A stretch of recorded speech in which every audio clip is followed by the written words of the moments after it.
Allez, Philippe, tu as 3 minutes pour nous démontrer que le bilan carbone de la LGV serait merveilleux. Et ce projet impliquera, rien que le projet, la première phase, c'est-à-dire les deux premières phases, Bordeaux-Toulouse, Bordeaux-Dax, impliquerait le défrichement de plus de 3000 hectares de forêt. 3000 hectares de forêt, ce sont 3000 hectares de bois qui captent le carbone, qui captent le CO2, qui le stockent dans la matière organique du bois, dans le sol, dans les racines, tout ça. Donc le projet directement, ne serait-ce qu'en défrichant les 3000 hectares, va libérer énormément de carbone, de CO2 dans l'atmosphère. On a estimé, et ça c'est Réseau Ferré de France sur l'enquête publique, qui nous dit qu'il y aura à peu près 3,3 millions de tonnes de CO2. Vous savez, pour faire des tonnes de CO2, c'est un gaz de CO2, hein, il en faut pour que ça fasse des tonnes. Et des millions de tonnes encore plus. 3,3 millions de tonnes de CO2 qui vont partir dans l'atmosphère à cause du chantier. Rien qu'à cause du chantier. En vérité, c'est sous-estimé. Parce qu'il ne compte que la LGV elle-même. Il ne compte pas l'extraction des granulats dans des carrières qui seront à plusieurs dizaines de kilomètres, le transport des granulats sur les camions, etc. Il faut savoir aussi qu'il y a 54 millions de mètres cubes de granulats qui vont être déplacés à un moment ou l'autre du chantier. C'est-à-dire qu'il y a 30 millions de tonnes qui vont être carrément importées de l'extérieur et le reste, ce sont des déblais du chantier qui vont être réemployés en remblai ailleurs et puis qui vont être mis en dépôt aussi parce qu'il y aura des déchets. Donc ils font des montagnes de dépôts par endroit. Donc c'est vraiment monstrueux. 54 millions de mètres cubes, ça fait, vous multipliez à peu près par 1,5 pour avoir l'équivalent en tonnes. C'est encore plus monstrueux. C'est encore plus monstrueux parce qu'un mètre cube de granulat, ça fait plus d'une tonne. Donc voilà, c'est énorme. Et tout ça, soi-disant pour le report modal qui consiste à mettre les passagers des voitures et des avions dans les trains. Alors effectivement, aujourd'hui, les voitures, elles roulent au combustible fossile et les avions aussi. Ils volent avec du kérosène. Si le projet se fait tel qu'il a été programmé, la ligne ne sera pas ouverte avant plusieurs, je ne vais pas dire plusieurs dizaines d'années, mais pas loin. Ce sera très tard dans le temps.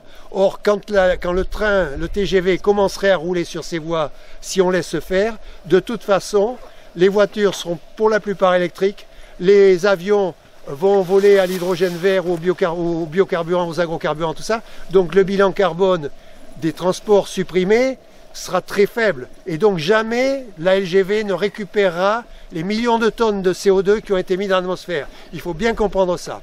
De même qu'on nous raconte aussi que ça va servir à éviter qu'il y ait des camions sur les autoroutes. Déjà, si c'était la vérité, on l'aurait déjà vu partout où ils ont fait des LGV, où il y a toujours des camions sur les routes. Et ensuite, ce qu'il faut savoir, c'est que sur la voie actuelle, Bordeaux-Dax-Espagne, il passe aujourd'hui 14 trains par jour, 2 sens confondus, alors qu'il y a une capacité de ligne de 159 trains par jour pour les marchandises. Donc si vraiment il ne passait pas beaucoup de trains parce qu'il n'y a pas la place, on le verrait. En vérité, il y a largement la place et il passe très peu de trains parce que la politique du fret ferroviaire est ce qu'elle est et qu'on transporte de moins en moins de marchandises par le train et de plus en plus par la route. Mais ce n'est pas faute de voies. Il y a la place sur les voies existantes. Donc tout ce qu'on nous raconte, ce sont des mensonges. Je voulais vous sensibiliser à ça et on va repartir vers le but. Il y a... Luc, vas-y.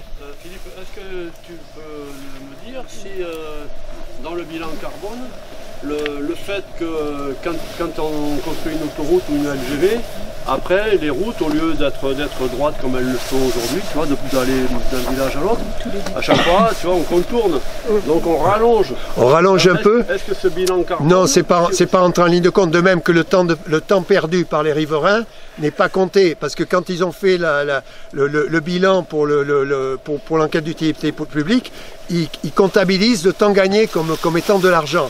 Mais ils comptabilisent le temps gagné, mais pas le temps perdu. C'est-à-dire que pour eux, le temps des voyageurs Toulouse-Paris compte, alors que le temps des habitants de nos pays ne compte pas. On peut perdre tout le temps qu'on veut, ils s'en foutent. Du moment qu'on fait gagner quelques minutes aux voyageurs qui font Paris-Toulouse.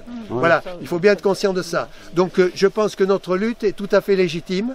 Alors, finalement, la LGV ne remplacera jamais tout le CO2 qu'elle aura dispersé dans l'atmosphère lors de sa construction? Et j'en profite, puisque vous m'écoutez, pour vous dire que je vous remercie tous, que c'est une lutte collective et que c'est collectivement qu'on gagnera si on doit gagner. Et j'espère qu'on va gagner et je crois qu'on va gagner. Oui, oui, oui, oui, oui. Oui. Et bien évidemment, que l'on va gagner.